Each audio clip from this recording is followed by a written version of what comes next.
Bonjour à toutes et tous, c'est Hugues, votre formateur en agroéquipement. Voilà, aujourd'hui il fait beau, les travaux de printemps commencent à battre leur plein dans la plaine. Donc aujourd'hui on va parler un petit peu réglage des outils et travail du sol. Donc on va passer en revue les réglages du tracteur, les réglages de l'outil et bonne vidéo.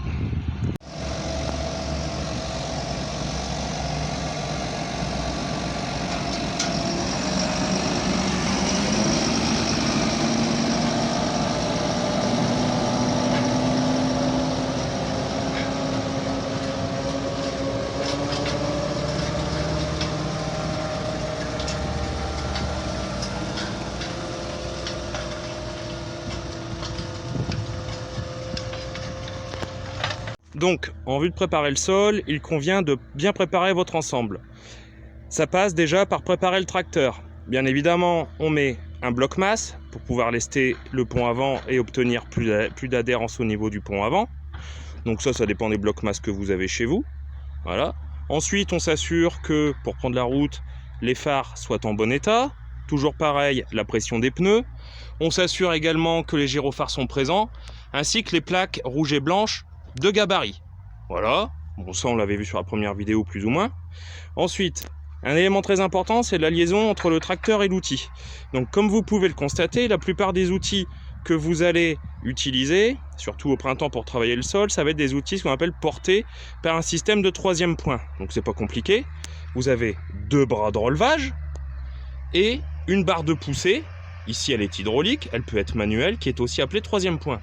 Comme vous pouvez le constater, il y a plusieurs trous d'attache. Ici au niveau du troisième point, vous allez retrouver également le même système ici au niveau des bras de relevage. Bon, alors ça, ces trous-là, c'est en fonction du tracteur, voilà, en fonction du modèle sur lequel vous allez atteler l'outil, mais aussi ça va être en fonction du besoin d'adhérence que vous aurez. En général, ce qu'on fait, c'est qu'on essaye de s'arranger pour que les bras de relevage soient plus ou moins, le plus possible, parallèles au sol. Donc, par exemple ici, on est sur le trou du bas, on pourrait très bien le mettre sur le trou du haut pour récupérer un petit peu plus de parallélisme, bien que là ce ne soit pas très choquant.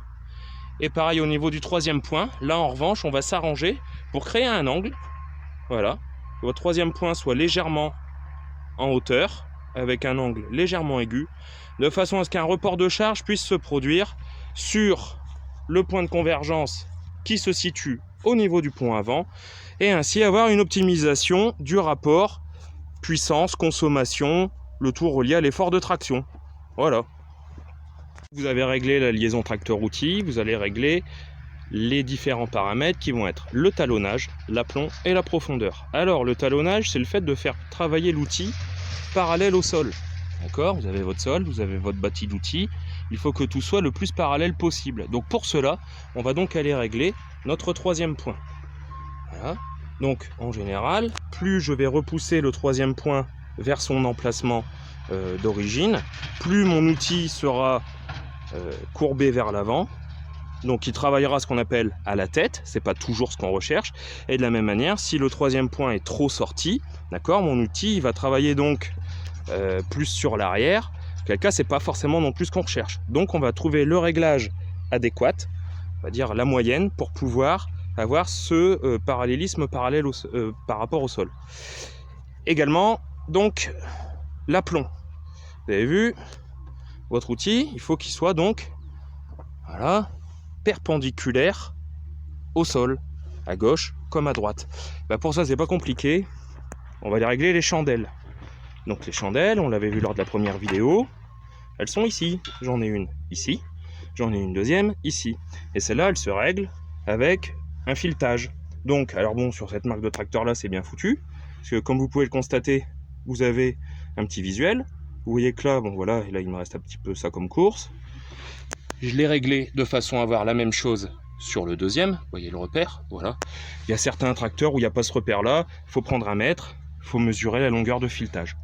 Donc le fait d'avoir les deux chandelles qui soient réglées à la même hauteur fait que votre outil sera perpendiculaire au sol. Et enfin la profondeur, bon là il s'agit d'un déchômeur parce que là on est en train de faire une préparation de sol en non labour. Donc on utilise un déchômeur pour faire un travail un petit peu plus grossier, voilà, vous pouvez le constater.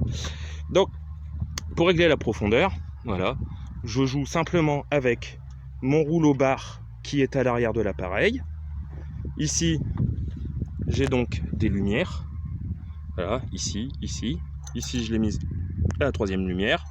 J'en ai encore 2 autres. Plus je vais monter mon axe de butée, plus je vais pouvoir du coup travailler profondément. Là, le but, c'est pas de faire un travail profond. Donc du coup, on a trouvé un réglage intermédiaire. Une fois qu'on a réglé tout ça, on va régler donc la position du relevage. Donc pour ça, vous avez vos commandes en cabine, de façon à pouvoir lever l'outil.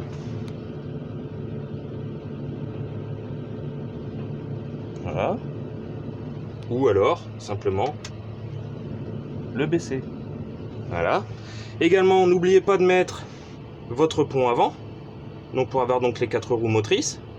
Là, en l'occurrence, je fais pas un travail hyper sollicitant en termes de matériel, donc bon bah voilà, je peux le mettre en automatique. Ce qui fait que quand je vais arriver en fourrière et que je vais braquer mes roues à un certain angle, le pont avant va se couper automatiquement et donc éviter ainsi d'user prématurément les transmissions.